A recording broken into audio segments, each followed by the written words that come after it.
भारत के इतिहास में पहली ऐसी घटना है। पंजाब सरकार मुर्दाबाद मुर्दाबाद मुर्दाबाद। ये राजेश ठाकुर हैं कौन? कांग्रेस के अध्यक्ष। ये बेशर्म कांग्रेसी क्या बात करेंगे? पूरे भारतवर्ष के नाज हैं, वो भारतवर्ष को रिप्रेजेंट करते हैं, उनके ऊपर जानलेवा हमला। बेशर्म कांग्रेसी आला कमान, ये पंजाब की सरकार ने एक षड्यंत्र के तहत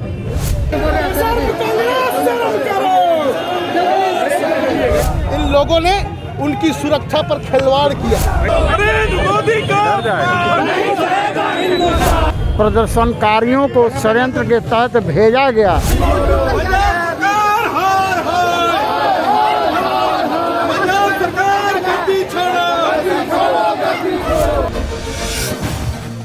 बेशर्म कांग्रेसी आला कमान, ये पंजाब की सरकार ने एक षड्यंत्र के तहत कल फिरोजपुर जा रहे देश के यशस्वी प्रधानमंत्री आदरणीय नरेंद्र मोदी जी के काफिले में सुरक्षा में सेंध लगाई गई। प्रदर्शनकारियों को षड्यंत्र के तहत भेजा गया। इसी के विरोध में भारतीय जनता पार्टी के कार्यकर्ता आज यहाँ पर पहुँचे हैं, मशाल जुलूस के साथ पहुँचे हैं। यह पूरे देश में विरोध हो रहा है और आगे भी यह विरोध जारी रहेगा। क्या वजह थी कि वहाँ के प्रधानमंत्री भी कॉल नहीं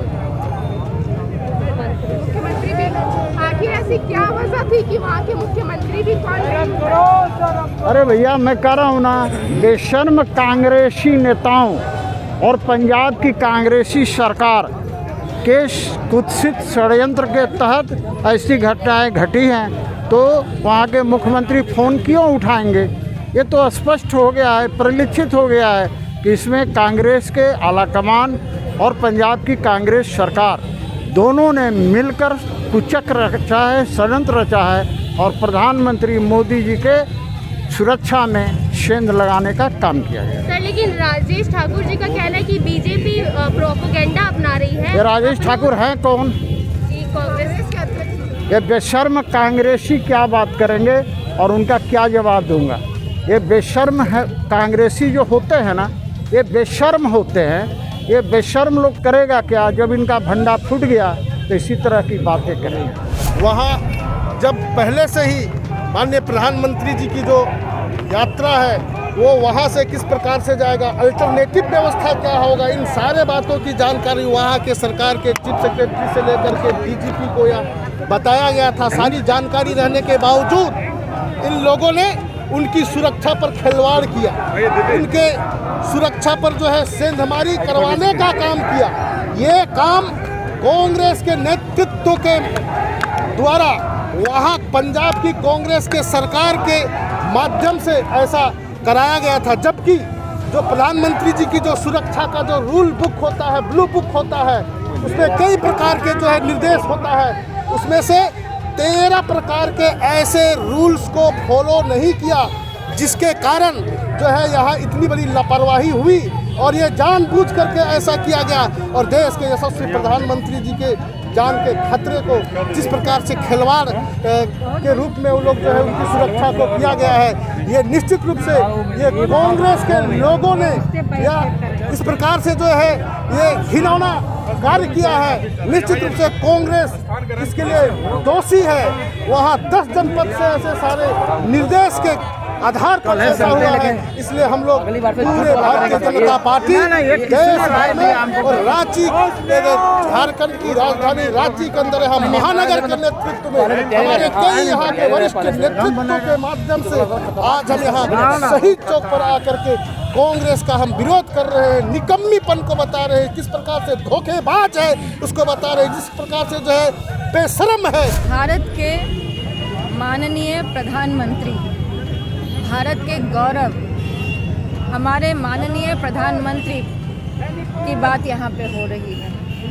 पार्टी, किसी भी पार्टी दल से हटकर माननीय प्रधानमंत्री जी के लिए बात होनी चाहिए, क्योंकि जब हम माननीय प्रधानमंत्री जी की बात करते हैं तो हम अपने भारतवर्ष की बात करते हैं। हमारे माननीय प्रधानमंत्री जी पूरे भारतवर्ष के नाज हैं, वो भारतवर्ष को रिप्रेजेंट करते हैं। उनके ऊपर जानलेवा हमला करना और तैयारी करना, जिस प्रकार से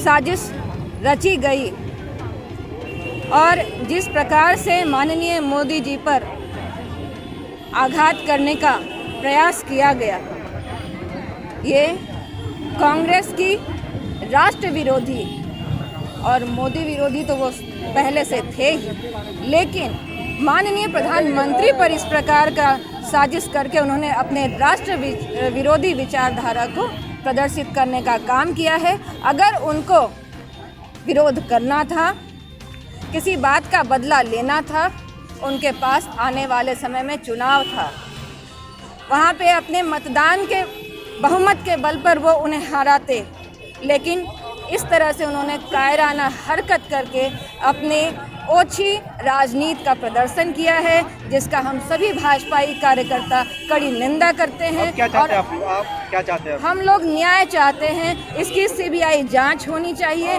कि कहां से क्यों चूक हुई और इसके जो भी जिम्मेदार हैं उन्हें उसका जवाब देना पड़ेगा, और अगर जवाब नहीं देते हैं तो भाजपा की ओबीसी मोर्चा जवाब मांगने के लिए सक्षम है। कांग्रेस आज़ादी के काल से ही या उसके बाद से ही ये षड्यंत्रकारी पार्टी रही है। शुरू में सरदार वल्लभ भाई पटेल जी के साथ षड्यंत्र किया गया, उन्हें प्रधानमंत्री नहीं बना दिया गया, और इतिहास में 70 सालों में और भी कई कहानियां उनके साथ जुड़ी है। वर्तमान में माननीय प्रधानमंत्री श्री नरेंद्र मोदी जी का विरोध करते करते वो इस कदर उनका षड्यंत्र उजागर हुआ कि पंजाब के बठिंडा एयरपोर्ट पहुंचने के क्रम में उनका रास्ता रोका गया। ये भारत के इतिहास में पहली ऐसी घटना है कि प्रधानमंत्री के काफिले को रोका गया और प्रधानमंत्री जी मुख्यमंत्री को फ़ोन किए, उनका फ़ोन रिसीव नहीं हुआ। ये कहीं ना कहीं एक बहुत ही गहन षड्यंत्र की बू आती है। भाजपा ओबीसी मोर्चा इसकी कड़ी निंदा करती है और ये मांग करती है कि पंजाब में अविलंब राष्ट्रपति शासन लगाया जाए और राष्ट्रपति शासन लगाने के बाद सीबीआई जांच हो, तभी सभी बातें स्पष्ट हो पाएगी और आने वाला समय में भाजपा और भाजपा के मोर्चा ओबीसी मोर्चा इसका पुरजोर जवाब देगी और हम लोग हर ही मोर्चा पर कांग्रेस के साथ और कांग्रेस का विरोध करने के लिए उनका जवाब देने के लिए तैयार हैं।